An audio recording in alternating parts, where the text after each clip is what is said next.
Assalamualaikum warahmatullahi wabarakatuh. Perkenalkan, nama saya Abdul Malik Soleh Salahuddin. Saya memiliki NIM 01111282530068. Pada kesempatan kali ini saya ingin memberikan pandangan bagaimana sih etika dan kepribadian saya pada kali ini akan berdampak pada saya 10 tahun ke depan. Baiklah, sebelum dari itu saya ingin mengajak kita semua untuk mendengarkan bagaimana sih diri saya sebelum memiliki kepribadian pada saat ini. Nah, pertama-tama pada umur 5 tahun saya ini diberikan kedisiplinan atau diberikan pembelajaran bagaimana cara beribadah yang dengan baik. Dengan cara bagaimana? Dengan cara disiplin yang sangat tegas dan juga dengan mengikuti prosedur-prosedur ibadah itu dengan tepat dan juga dengan baik. Nah, dari pembelajaran tersebut memberikan diri saya pribadi yang dimana itu memberikan saya kedisiplinan dan juga taat pada aturan terhadap apa yang sudah berlaku di dunia ini. Nah, aturan-aturan tersebut kan harus diikuti. Maka diajarkannya saya pembelajaran itu, maka membuat saya sudah terbiasa untuk menaati aturan. Dan juga untuk disiplin dalam waktu, disiplin dalam mengerjakan hal itu, disiplin dalam apapun, maka saya sudah terbiasa untuk berdisiplin dalam melakukan hal-hal yang terdapat pada saat ini. Nah, tidak hanya pada saat saya SD, pada saat saya umur 5 tahun, pada saat TK, saya pada saat SD juga memiliki kegiatan yang dimana saya juga terkejut pada saat ini untuk mengingatnya kembali. Bagaimana pada saat SD saya memberanikan diri saya sendiri untuk melakukan yang namanya jual beli. Karena pada saat itu kecintaan saya terhadap uang, kesukaan saya terhadap uang itu sangat mantap ya. Karena pada saat SD saya berpikir dengan adanya uang, semua yang saya miliki, semua saya inginkan pasti bisa saya miliki. Nah, oleh karena itu saya memberanikan diri untuk melakukan jual beli. Tapi untungnya apa yang malah saya dapatkan? Saya mendapatkan keuntungan yang sangat besar. Bagaimana keuntungannya? Seperti saya menjual susu kedelai. Saya membeli susu kedelai kepada penjual seharga 1.000. Nah, pada saat di sekolah saya jual 2.500. Nah, itu kan harganya 150% lebih besar. Akan tetapi teman-teman saya menginginkan membeli susu kedelai tersebut. Nah, pada saat itu saya menjual hanya 10. Maka saya mengalami keuntungan sebesar 15.000. Besoknya saya jual 20, 30, besoknya 30, besoknya 40. Sampai di mana saya pernah menjual antara 70 sampai 50. Dan semua itu rata-rata laku keras. Nah, itu pada saat itu membuat kecintaan saya terhadap uang semakin besar. Semakin ingin saya berusaha untuk meningkatkan bagaimana si jualan ini dapat berkembang dan juga dapat memberikan keuntungan yang lebih besar seperti itu. Nah, akan tetapi sayang sekali pihak sekolah tidak mau melihat anak-anaknya berjualan pada saat sesi kelas. Nah, akan tetap sayang sekali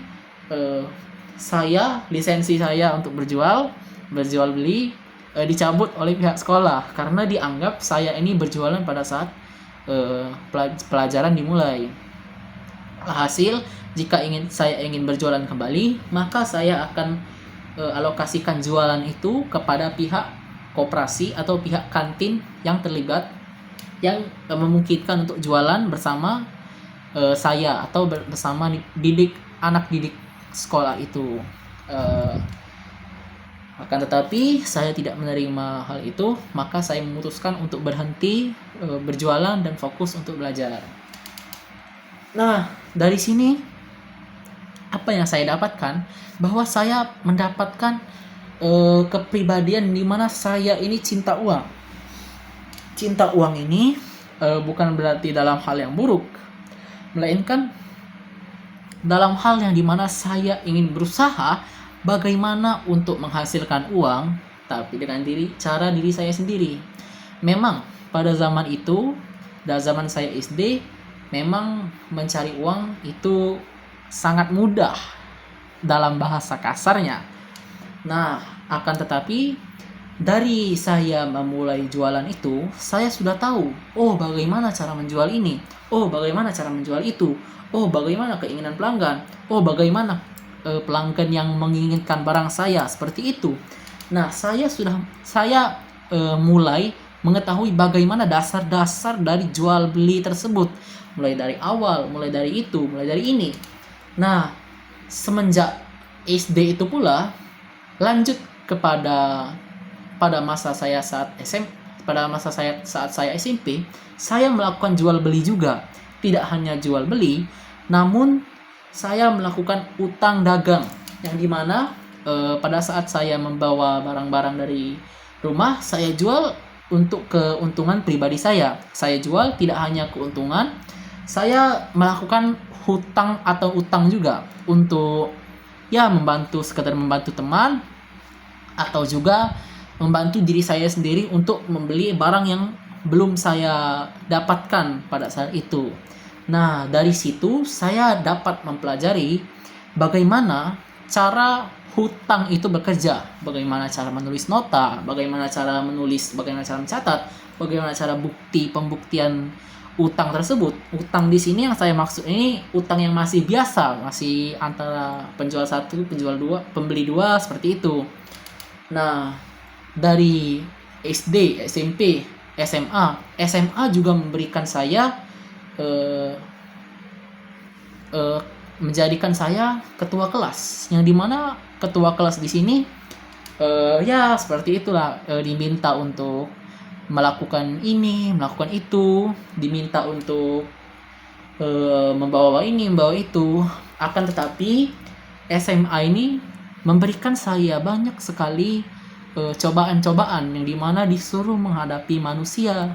Nah, untungnya manusia-manusia seperti ini sudah sering saya temui pada saat saya jualan. Contohnya pada saat SD bagaimana, pada saat saya SMP bagaimana. Saya sudah mengetahui dasar-dasarnya. Oh, manusia seperti ini, cara menghandle-nya seperti ini.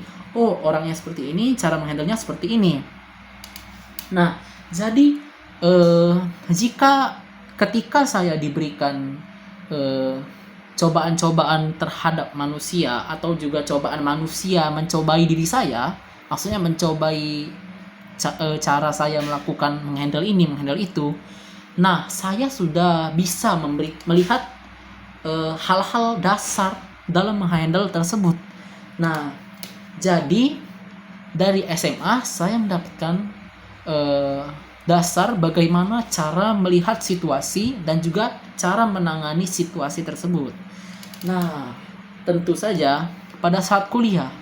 Nah, kuliah di sini tempat di mana saya ingin menimba ilmu saya, di mana saya memilih manajemen. Itulah mengapa saya memilih manajemen. Karena mengapa? Saya sudah belajar, sudah sedikit memahami dasar-dasar dari jualan, dasar-dasar memahami orang-orang, dasar-dasar memahami bagaimana, sedikit memahami bagaimana dunia itu bekerja, sedikit ya, bukan banyak. Nah, oleh karena itu, dengan etika dan pribadian saya seperti ini, tentu saja saya tidak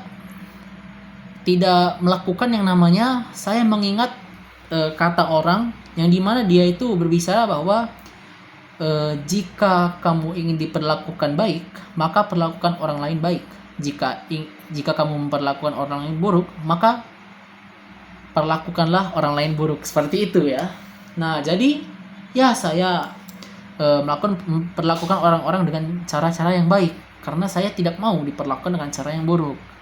Nah, kira-kira pandangan saya 10 tahun ke depan, saya bisa menjadi pemimpin yang bijaksana, dan juga cita-cita saya harap bisa menjadi orang-orang yang berpengaruh dalam perekonomian dunia ataupun dalam manusia seperti itu. Baiklah, sekian dari saya. Assalamualaikum warahmatullahi wabarakatuh.